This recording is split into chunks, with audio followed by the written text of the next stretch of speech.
loss that they experience as they grow up and go through transitions.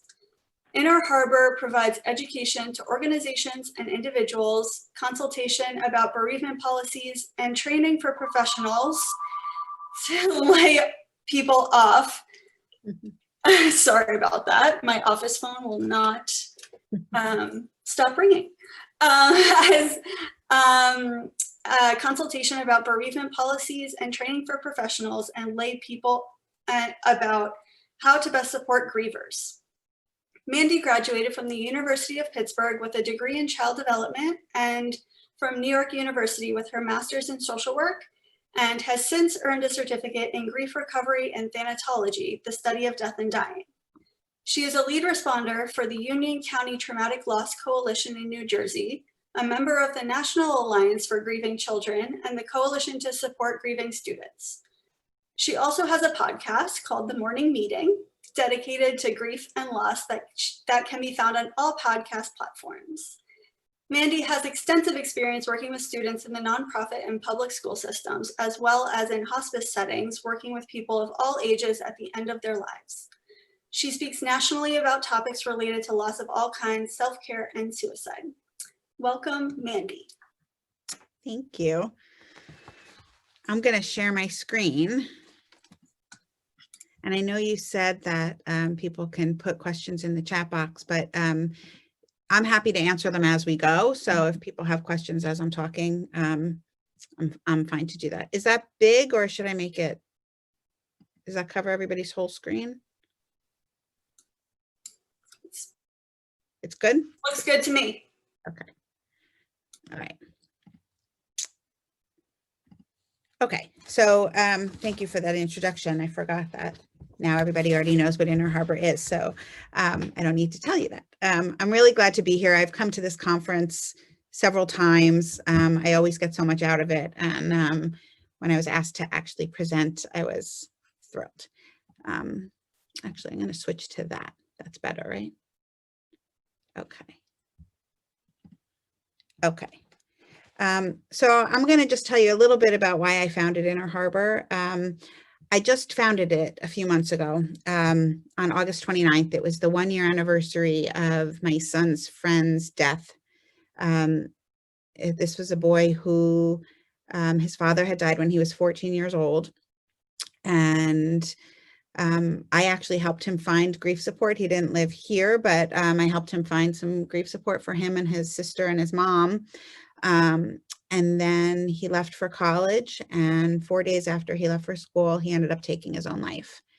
And it hit me like a ton of bricks that we do a pretty good job of supporting kids when a loss happens, but we don't necessarily prepare them for other future losses, for transitions like going to college. And I decided to make it my mission to make sure that we are supporting kids as they grow and as they go through other difficult transitions, even good ones. So that's what we do at Inner Harbor. So these are some of the goals and objectives that I came up with, but I am totally happy to scrap them all and talk about whatever you want. So if there are things that you want to cover, please let me know. But I really thought we would just talk about how to create a culture in your classroom where children feel like they can talk about, I said death, but really any kind of losses. A cancer diagnosis is a loss. Even if the person has a good prognosis, they're going to go through things that are going to change their lives. And that probably means that they're going to lose some things. COVID is a loss for all of us, whether or not we know somebody that's actually died.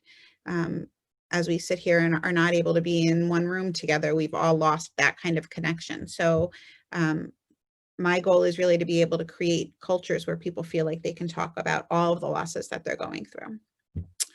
And we'll also just talk about some of the unique challenges during COVID, during this pandemic, about how to make sure that we are supporting students as best we can. And hopefully you'll leave with some action steps that, you know, will really let you feel like you have a toolbox to create that kind of culture and be really supportive. So if there are other things that people want to cover, please let me know. So I thought we would just start with this short documentary trailer. Speaking Grief is a movie that just came out. I think it's on like all of the platforms, certainly on demand. It's just a few minutes, but I thought it sort of sets the tone. Oh no, but I don't know if I shared. I don't think I pushed that button. Let me see. Tell me if you can hear this. Can you hear it? Yes. There's so much individual experience in this life. There are so many different varieties of relationship and family and community. The one thing we are always going to have in common is that it hurts to lose the people we love. My granddaughter, my mother, my sister, and my dad. Everybody you meet is going through something. My daddy. They're dealing with something. They're losing someone. My son. Grief is natural and normal. All of us do it. But oftentimes we say, oh, this feels too uncomfortable. I don't want to feel this. And we don't leave spaces for real responses. Suppressing grief, leaving it in the corner where we never talk about it unless we're forced to, that has created an epidemic of unspoken grief in this culture. We know that in general, people who experience the death of a loved one can still go on to lead very happy, healthy lives. We also know that without appropriate support or enough support, that can be very difficult. So the social support piece really becomes critically important. Most people have really good intentions and they really want to support their person. The problem is that we're taught the wrong ways to be of help. Grief work is about humanity. Is about the work that we do to create a real safe environment for all of us to do the work of loving, to do the work of losing. It's about the work that we do on being more human. My ex-husband, my twin sons, my dad, my stepdad, My son, My dad, my cousin, my babies. If we want the kind of culture where we feel cared for inside our deepest pain, and we feel capable and confident in caring for our people's pain, our friends, our family members' pain, then we need to open these conversations about grief. They're really conversations about love.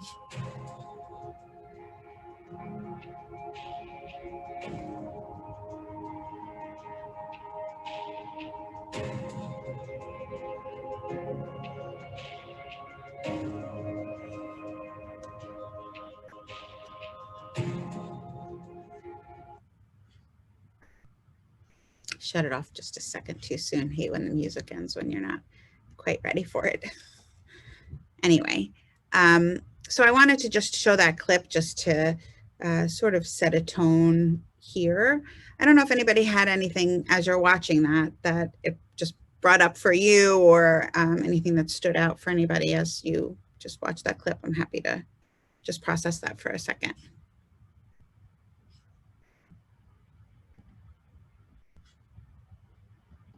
I can't see everybody, so I have no idea if people are commenting, but okay. All right, well, we'll move on if people have things that they want to mention. Sometimes watching things like that brings up some of your own experiences of loss. So I want to be very sensitive to the fact that, you know, this is an educational conference, but it actually can be quite emotional to be thinking about some of the losses that you may be going through or have gone through before. So I thought we would just talk a little bit about some of the things that you might see in students. So first of all, obviously anxiety. Anxiety is not uncommon after someone dies. But during this pandemic, children are exposed to death or the potential of death more often. right? It's all over the news every single day. How many people have died? How many people are, newly diagnosed? They may know someone who is either diagnosed or has died. They may know someone who is very fearful of getting the virus, maybe because of a cancer diagnosis and their immune systems are compromised. So there's probably a lot of anxiety happening around them. They may not know that word, but they can certainly be feeling that. They also may know, if they've experienced the death of someone, especially due to COVID, that people might go to the hospital and then they never see them again. The reality has been with this pandemic that that's what's happening. People are not able to say goodbye to the person that's died. So hospitals now can become a very scary place. When we're talking about families that are dealing with cancer, hospitals are hopefully a place where people go to get treatment and get better. And, we hope that we've created a culture in the hospital system where children know that this is a place, that this is a supportive place. COVID has sort of turned that upside down because it doesn't always feel like a supportive place. Like, you took my person away and then I was never able to see them again. And that can really create some really scary feelings about hospitals. And obviously leaving them out of all of the rituals around death, not just the goodbyes, but the funerals and wakes and shivas and, just the casserole parade that's supposed to come to your house when people bring food and stop by for a few minutes to check in and those kinds of things. When they're not happening, it makes the reality of the death harder to sort of assimilate into their worlds. Obviously, isolation is a big deal. I was actually just talking to someone who was saying that in some ways there's a little less isolation, because I know in my house, I have 2 children and a husband, and I'm never isolated. Sometimes I wish I could be isolated, but I don't get a lot of alone time. But I also am very isolated from other people outside of my immediate family. So it's very rare that I'm, I have not personally gone to a restaurant. I know some people have, but no matter what you're doing or not doing, the reality is that we are definitely more isolated, where many of us are working from home. Many of us are not going even to a grocery store or, getting out and about. And kids are at the whims of their families. So they don't get the options to do those things unless their family are allowing them to. So, schools have typically, I think historically, been a source of support for so many kids. And I really do believe that they can continue to be that support even during this pandemic. So teachers might just have to be more creative about how they're reaching out to kids. So, Zoom calls are great, and hopefully most kids have access to that, not all of them. But there are other ways to reach out to kids too. So there's obviously the good old-fashioned phone call. Some of you may have noticed, I've heard of people saying that they're getting more letters in the mail, when somebody dies. It's just like an old-fashioned way of reaching out, but it feels really good. So if there's a student that's experienced a loss in your classroom, you might want to ask them if it would be okay if their classmates send them cards. It doesn't have to be a digital card, just because we've all kind of gotten used to those kinds of things. But it's really nice to get things in the mail, and it feels really supportive to them. The other thing that's different than just a digital card or even just speaking to somebody is that when you have something that's like, permanent piece of paper, when you're feeling really badly, you have the opportunity to look at those things again. And that provides a source of support that's ongoing. When I mentioned that my son's friend died, when his father had died when he was 14, I'll use the word horrified. Friends of his and his family started showing up at the house, which was fine, but they were showing up with tons of gifts. He was big into sports and music and entertainment, and like an Odell Beckham Jr. jacket showed up, like signed, and everybody thought like this is such a nice way to make him feel better. And I was really concerned about that, because I thought, what it teaches you is to replace these sad, scary, anxious feelings with something to make you feel better. And when that stops working, what's going to work next? And the gifts have to get bigger. So then he got tickets to a Beyonce concert, and then it had to be the backstage passes to the concert. And, I was very concerned about what we were teaching him. And what we ended up doing was all of his friends made a card and we put it in a scrapbook, and he was able to keep that. And he actually commented for a long time how helpful that was to him to be able to look back upon those things and know that his friends were thinking, shared memories about his dad. So there's also a ton of resources, which I'm happy to share for teachers and for parents about talking to kids about loss. So I'm happy to share some of those. I actually will share some of those, but not everything. So, and then the other thing that's important. Mandi, yeah. Excuse me for interrupting. As you transition, I just want you to be mindful of it sounds like there might be some papers in front of your microphone. So we hear you okay. I just don't want it to be too much of a distraction. Okay. Sorry. Thank you. No problem. I'm trying not to look at them, but so anyway, the other thing that that kids might be going through are what we call secondary losses. I like to think of it as like a ripple effect of one loss. So when there's a death of a person, that's one loss, but then they may experience other losses. Like if that person was the breadwinner in the family and now all of a sudden they don't have enough money for food, or they have to move, and live with grandparents or something. All of those things are additional losses. I don't know one person that has said that when someone dies, the relationship with other people who knew that person hasn't also changed. So, there could be family conflict or friends that just sort of disappear because they're uncomfortable. So those are all these kinds of losses that most kids don't have the words to describe, but they're going through it. They're feeling it. We're going to talk about how they sort of show those feelings, but it's just something to be aware of, that it's not just, not that it's just that your dad died, like that's a big thing, but when your dad dies, there's usually a whole lot of other losses that kids experience.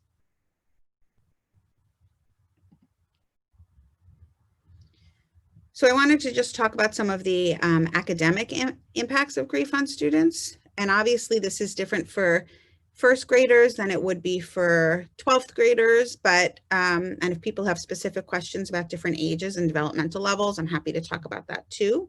But when we notice that there are all of these things happening, or even if we don't notice, we just know that all of these things are happening and kids are going through all sorts of losses. One of the things that we can do in a classroom is to make some adjustments for them. So things like adapting assignments. I like to talk about it. I worked on a child study team for a long time. It's really hard to adapt assignments so that one kid can make it work when you're dealing with a whole classroom. And I can't even imagine all of the other adaptations that you've had to make because of COVID. But if you think about some of the things that might be helpful for a student who's grieving, right? Maybe they were working on a group project and they have a funeral that day and they're not able to, to meet with the group when they're supposed to, or night times have just become really hard because that's when they're missing their person and they just want to cuddle with someone at home. So asking them, maybe they want to work on that project individually instead of as a group. Or maybe it's the reverse and maybe they feel like, it's hard to concentrate. I'm sure many of you who've experienced loss have noticed that when we're grieving really intensely, it's hard to concentrate. So saying to them, would you like to work on this project with a buddy? Because it might be more helpful for them to keep focused and motivated if they have somebody sort of pacing with them. So really just asking them about, the way that the assignments are done for them might be helpful. Timelines as well. I think especially with timelines, they vary so drastically between teachers. I wish that schools would create bereavement policies. It's one thing that Inner Harbor does, is works with schools on different kinds of policies, because I feel so strongly that it's not really fair to a bereaved student to have, his science teacher say, take all the time you need. And then his English teacher says, okay, you can have off tomorrow, but the assignment's due the next day. And I wish that there was some uniformity for so many reasons, but one of them being that students would then understand what's expected of them.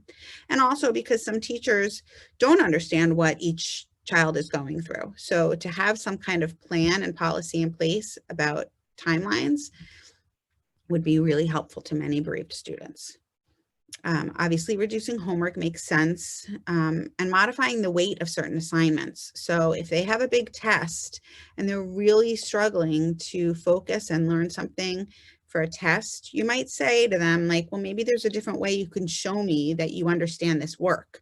And maybe it's going to look like, a report or a diorama or, some kind of other project.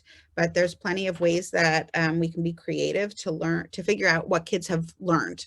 And it doesn't always have to look the same as everyone else. And maybe the test that they have coming up, they say, okay, I want to take the test, but you can change the amount of the weight of that test, right? So this is not going to be 50% of your grade if you do poorly on it. And we can make something else that, that's going to be more, that will weigh more as far as your grade goes. So these are just some of the recommendations that the American Academy of Pediatrics had come up with. I like them all, but there's plenty of others. And if people have other suggestions, I think it's great. We could put them in the chat box. That would be fine. So I love this slide. We have a lot of different beliefs about death and dying. All of us do, especially when it comes to children. I think it's very easy for us to say, not even to say, but just to allow ourselves different behavior, different beliefs about how we're feeling when somebody dies. But we're very quick to judge kids and make assumptions about what they need. And that can be particularly challenging. So if you look at the slide, you may see some things that either you do believe or you don't believe. And I would challenge each of you to look at it and think about, yeah, I definitely feel like that's true or not, and feel free to jump in, but I'm gonna just talk about a few of them. I can't see all of your hands, but I wonder how many of you think that children should not be told about suicide. Suicide is a very taboo subject, and I have heard from many, many people that have said, I told the kids that it was a heart attack. For very good reason. I understand why people do that, right? Or children are resilient. How many of you have said that in the past week? People say that all the time, children are resilient.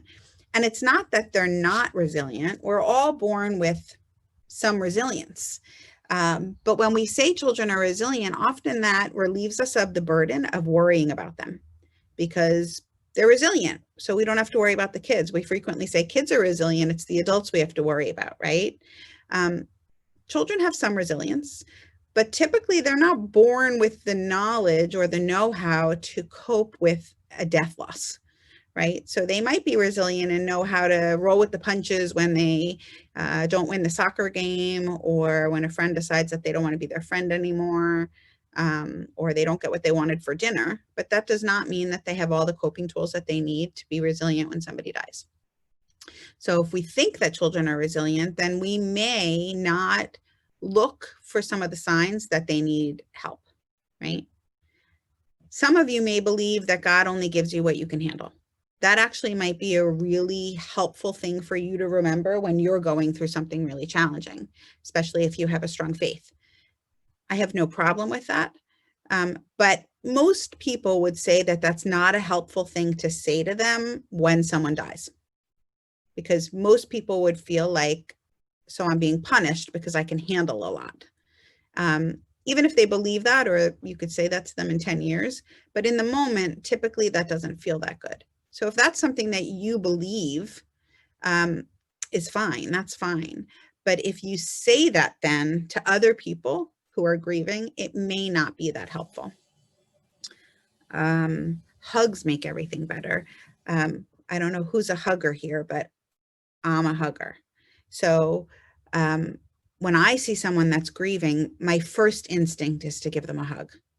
Now, if you're a hugger, that might be fine for you. Although if you're not a hugger, it might be neutral or even worse if I were to come over and give you a hug, especially in the middle of a pandemic, which I'm learning not to do. But it can be really challenging. And that's what I would want. I would want a hug. And frequently we do for others what we would want done for ourselves. So I assume that I know what people need. And I think we do that even more so with children. So we see somebody looking sad, or they're looking angry or anxious, whatever it is, we know what they want. And frequently it's what we want, right? We're just projecting our own needs onto them, which can be dangerous because everybody wants something different. Typically, when I do this presentation, I'm sitting in a big room and we can all see each other. So I usually ask, who here is a hugger? And I would say typically like 3/4 of the room raises their hand, especially teachers. But then there's always a few people that don't raise their hand. And my point of saying all of that is just that I don't know what each of you would want. And we certainly don't know what each of our children, our own children or the children in our classrooms would want. So we need to really examine what our own beliefs are about death and dying and about grief, and then think about it as we're responding to other people to make sure that we're not putting our own views on them and trying to provide what they need. Does that make sense? Anybody have questions about that? Nothing? Okay, we'll move on to the next slide. Okay, so what do we do? So there's a student in your classroom that's experienced some kind of a loss. It could be a death or other kinds of things. So many teachers will ask me like, well, should I bring it up? Should I talk to them about it? Should I, tell the other kids? How much talking should a teacher do about death and dying in their classrooms? I don't know how this happened, but it certainly has happened. I know because I'm a parent myself that we look to schools as like a one-stop shop as far as educating and raising our children. I don't know why that has happened, but we assume that teachers and administrators in schools know everything about child development and how to parent and how to educate. And we don't all know everything. But being that as it may, the parents may come to you and say like, I don't know how to talk to my kids about death and dying. So you are in a unique position as a teacher to create an environment where we teach kids that death is just a normal part of life that we can talk about. Now, that doesn't mean that we want to shove it down their throats all the time. We're all going to die. We certainly don't need to be doing that. But we do want to normalize the conversation about death, because then when something does happen in their lives, they feel like school is a place that they can come to and talk about it. I know I've never met a teacher that has said to me, I don't want the kids in my classroom talking to me about what's going on. I want to be there for them. So we have to create that environment. We can't just want it. We actually have to create an environment that encourages it, right? So if you're doing math in a second grade classroom and it's, a word problem, Johnny has 3 fish, 1 fish dies. How many fish does he have left? Small things like that encourage kids to, oh, we could talk about death in here. I assume that there's lots of books. Any Disney story typically has one parent in it. There's usually a dead mom in every story that in every movie on Disney. So there are plenty of opportunities to talk about it. When it actually happens to a student, my recommendation is to try to follow their lead. So not to, announce it in the classroom, but to ask them, like, is it okay if we talk to you, or, to ask you how you're doing, or and if they talk about it, if they bring it up in your classroom, not to poo-poo it or shush them in any way, but to allow them to talk about it. It normalizes the conversation for everyone, because unfortunately, every single person in that classroom is going to experience death at some point in their lives. And you have such an amazing opportunity when it happens to one person to normalize that it's an okay thing to talk about. There's no shame. There's no reason to be secretive about the fact that somebody died. So when they do bring it up, our goal, our purpose is really to validate and normalize the experience. So as teachers, frequently we're taught to fix things, right? So teaching kids how to do things, right? How to learn, how to solve problems. This is different when we're talking about feelings. We're not fixing anything. We're not giving them advice. Really, the only thing that they want is for us to bring the person back. We're not going to be able to do that. So what we want to do is normalize their experience. So that sounds really sad. And asking other kids, like, I wonder if anybody else feels that way. Or that sounds, you feel really different because you're the only one in the classroom that had a mommy die. Does anybody else feel different? Because I bet everyone in your classroom feels different for something, right? So the kid sitting next to them has two dads, and the kid sitting next to him has, you know, a family that speaks a different language at home. And the next kid's, you know, the only one in the classroom that's an only child. And this one's got freckles all over his face and no one else has freckles. Everybody feels different for some reason. And normalizing that makes everybody feel connected, right? So we all feel so different, which can be so isolating.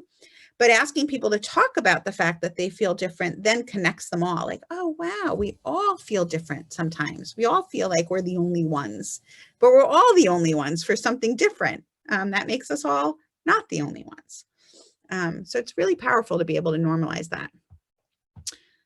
And then I also say less talking, more listening. I use an acronym called WAIT, W-A-I-T, why am I talking?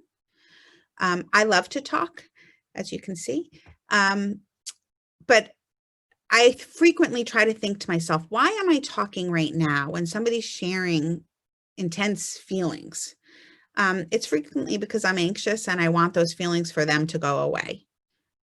But knowing that we can't make those feelings go away, what I really should do is try to let them talk more, right? Let them share all of those feelings. Don't try to make them go away or fix them because we can't. So let them share what their experience is and witness that for them. That makes them feel more connected and less alone. So I love the word wonder. I will frequently say, if somebody says something like, my mom died, I wonder what it's like for a fourth grader when their mom dies. It's a lot less aggressive than saying, well, what's it been like for you? Or how have you been doing since your mom died, right? Students especially are taught that when a teacher asks you a question, you answer them. So wondering is not a question. If you just wonder, I wonder what it's been like since your mom died. That's not a question, that's just a statement. And it's like opening the door. If they want to walk through it and share with you what they're going through, they can. But if they don't want to, then they're not disobeying you by not answering because you didn't ask a question. So it's a little softer and hopefully more like cushiony and more welcoming. The other thing is, though, that you have to know when is when. We all have limits, especially with this pandemic. So we can't all do it, right? Some of you may be saying, like, I'm going through my own stuff and I just can't be there. Or I'm too nervous. It's just not in my nature to be able to listen to people with really intense feelings. That's not who I am. Or maybe, you're going through your own health crisis or mental health crisis, whatever it is, that's okay. We can't all be everything to everyone.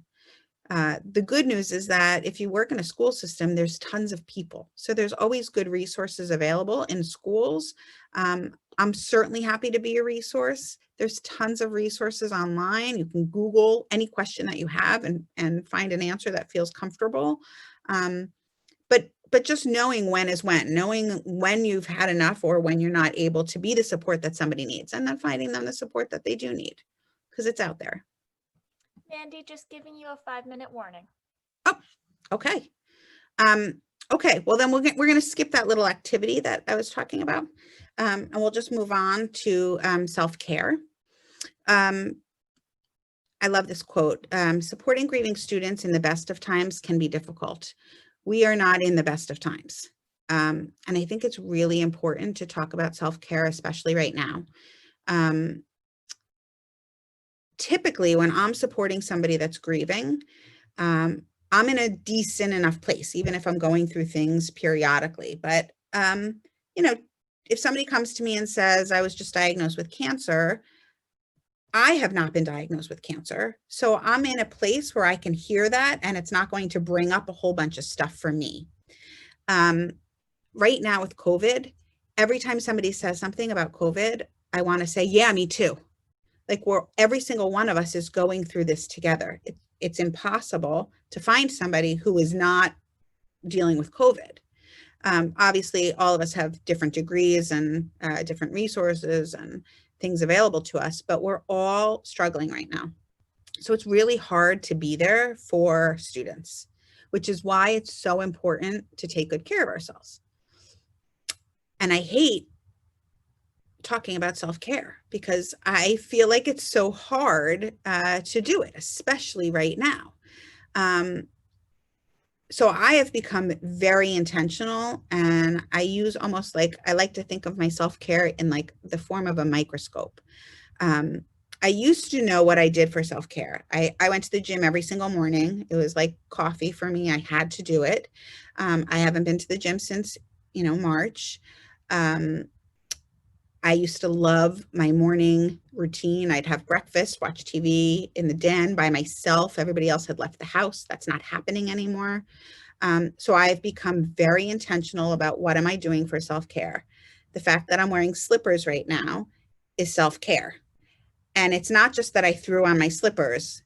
I actually said to myself, I'm going to wear my fuzzy slippers because they're so cozy, and I'm going to take good care of myself during this presentation. Some of you may be doing other things that are very small. Every morning, I don't get the opportunity anymore to watch TV all the time by myself while I eat my breakfast. But every morning when I'm in the shower, I remind myself that I'm alone, just because I need some alone time, and I'm not getting nearly as much as I used to get. So I remind myself every time I'm alone right now. No one is bothering me, and I have no responsibilities right now except to myself. So there are very small things that I'm trying to do to be very intentional about my own self-care. I'm going to share a self-care worksheet. And I think most of you will find that you're doing some pretty good self-care if you look at this worksheet, because there's lots of things that we're all doing. So I'll share it in a second, but this is all of my information. If anybody has additional questions, I can answer them now, but keep it and feel free to reach out. I do have this podcast that talks a lot about grief in general. It's called The Morning Meeting, MOURNING. And Inner Harbor does a lot of things like this, a lot of workshops. So if anybody's interested in workshops for their agency on this topic specifically, or other kinds of losses, we're always happy to do that with you. So I'm going to stop sharing my screen. I'm going to